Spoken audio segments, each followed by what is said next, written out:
الحمد للہ رب العالمین والصلاة والسلام علی سید المرسلین۔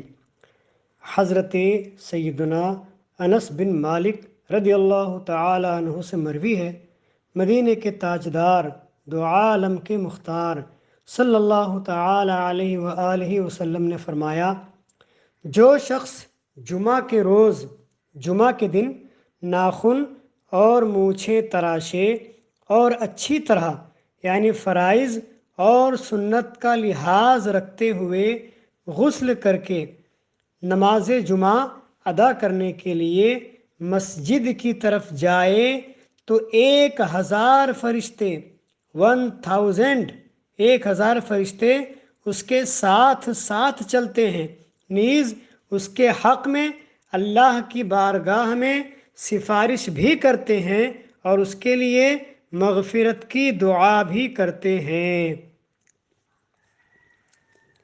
مولا کائنات حضرت سیدنا علی المرتضیٰ کرم اللہ تعالی وجہ الکریم سے ناخن کاٹنے کی یہ سنت منقول ہے کہ سب سے پہلے سیدھے ہاتھ کی چھنگلیاں، پھر بیچ والی، پھر انگوٹھا، پھر منجھلی یعنی چھنگلیاں کے برابر والی بغل والی، پھر شہادت کی انگلی۔ اب بائیں ہاتھ میں پہلے انگوٹھا، پھر بیچ والی، پھر چھنگلیاں، پھر شہادت کی انگلی، پھر منجھلی یعنی سیدھے ہاتھ کے ناخن چھنگلیاں سے کاٹنا شروع کریں اور الٹے ہاتھ کے ناخن انگوٹھے سے۔ دوسرا طریقہ آسان ہے اور یہ بھی ہمارے مدنی آقا صلی اللہ تعالی علیہ وآلہ وسلم سے ثابت ہے، اور وہ یہ ہے کہ سیدھے ہاتھ کی شہادت کی انگلی سے شروع کر کے ترتیب وار چھنگلیاں سمیت ناخن تراشیں۔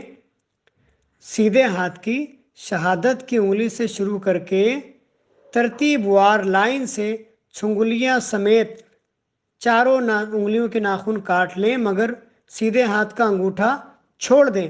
اب الٹے ہاتھ کی چھنگلیاں سے شروع کر کے ترتیب وار لائن سے انگوٹھے سمیت ناخن تراش لیں۔ اب آخر میں لاسٹ میں سیدھے ہاتھ کا جو انگوٹھا بچا ہوا تھا اس کا ناخن بھی کاٹ لیں۔ اس طرح سیدھے ہی ہاتھ سے شروع ہوا اور سیدھے ہی ہاتھ پر ختم ہوا۔ پاؤں کے ناخن کاٹنے کا طریقہ بحر شریعت میں در مختار کے حوالے سے لکھا ہے کہ پاؤں کے ناخن تراشنے کی کوئی ترتیب منقول نہیں، بہتر یہ ہے کہ وضو میں پاؤں کی انگلیوں میں خلال کرنے کی جو ترتیب ہے اسی ترتیب کے مطابق پاؤں کے ناخن کاٹ لیں، یعنی سیدھے پاؤں کی چھنگلیاں سے شروع کر کے ترتیب وار انگوٹھے سمیت ناخن تراش لیں، پھر الٹے پاؤں کے انگوٹھے سے شروع کر کے چھنگلیاں سمیت ناخن کاٹ لیں۔ دانت سے ناخن نہیں کاٹنا چاہیے کہ مکروہ ہے اور اس میں مرض برس پیدا ہو جانے کا اندیشہ ہے، یعنی دانت سے اگر ناخن کاٹیں گے تو سفید داغ کی بیماری ہو جانے کا اندیشہ ہے۔ 40 دن کے اندر اندر ناخن تراش لینا چاہیے، ورنہ سنت بھی چھوٹے گی اور ساتھ ہی ساتھ رزق میں بھی تنگی آئے گی، رزق میں بھی کمی آئے گی۔ لمبے ناخن شیطان کی نشست گاہیں یعنی ان پر شیطان بیٹھتا ہے۔ ناخن یا بال وغیرہ کاٹنے کے بعد دفن کر دینا چاہیے۔ بیت الخلاء یا غسل خانے میں ڈال دینا مکروہ ہے کہ اس سے بیماری پیدا ہوتی ہے۔ ناخن تراش لینے کے بعد انگلیوں کے پورے دھو لینے چاہیے۔ بغل کے بالوں کو اکھاڑنا سنت ہے اور مونڈنا گناہ بھی نہیں۔ ناک کے بال نہ اکھاڑیں کہ اس سے مرض آکلہ پیدا ہو جانے کا خوف ہے۔ بعض اسلامی بھائی داڑھی کا خط بنوانے میں گلے کے بال بھی منڈوا دیتے ہیں وہ ایسا نہ کریں، کیونکہ گلے کے بال منڈوانا بہتر نہیں۔ اگر منڈوا دیے تو گناہ بھی نہیں ہے، لیکن بہتر نہیں کہ منڈوائیں۔ گردن کے بال مونڈنا مکروہ ہے، یعنی جبکہ سر کے بال نہ منڈائیں، صرف گردن ہی کے منڈائیں۔ ہاں اگر پورے سر کے بال منڈائیں تو اس کے ساتھ گردن کے بھی منڈا دیں۔ ابرو کے بال، بھووں کے بال اگر بڑے ہو جائیں تو ان کو ترشوا سکتے ہیں، مگر منڈوا نہیں سکتے۔ داڑھی کا خط بنوانا جائز ہے، مگر یہ احتیاط رہے کہ داڑھی ایک مٹھی سے چھوٹی نہ ہونے پائے، کیونکہ ایک مٹھی سے چھوٹی کر ڈالنا حرام ہے۔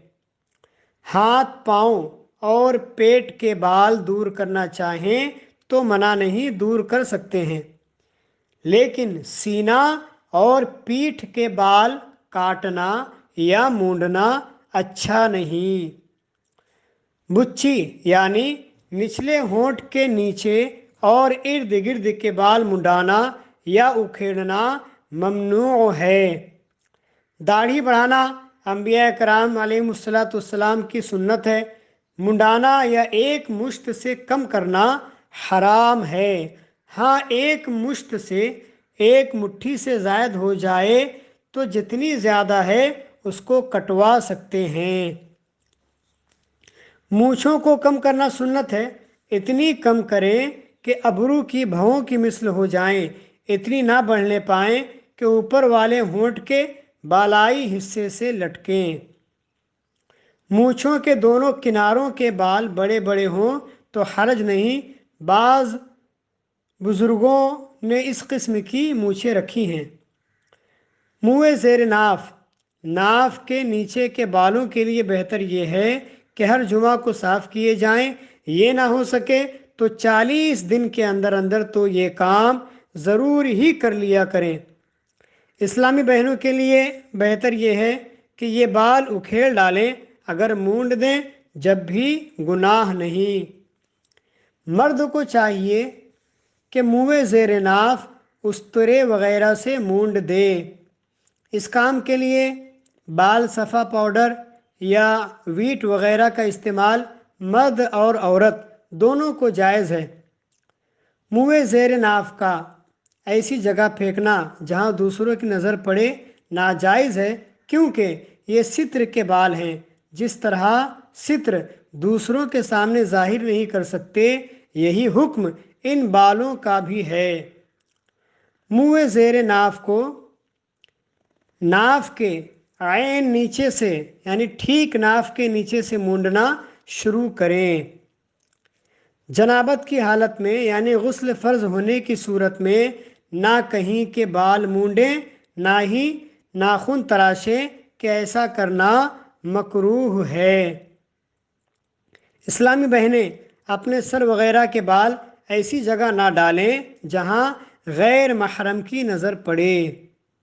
انسان کے بال چاہے وہ جسم کے کسی بھی حصے کے ہوں، ناخن حیض کا لتا یعنی وہ کپڑا جس سے حیض کا خون صاف کیا گیا ہو، اور انسانی خون، ان چاروں چیزوں کو دفن کرنے کا حکم ہے۔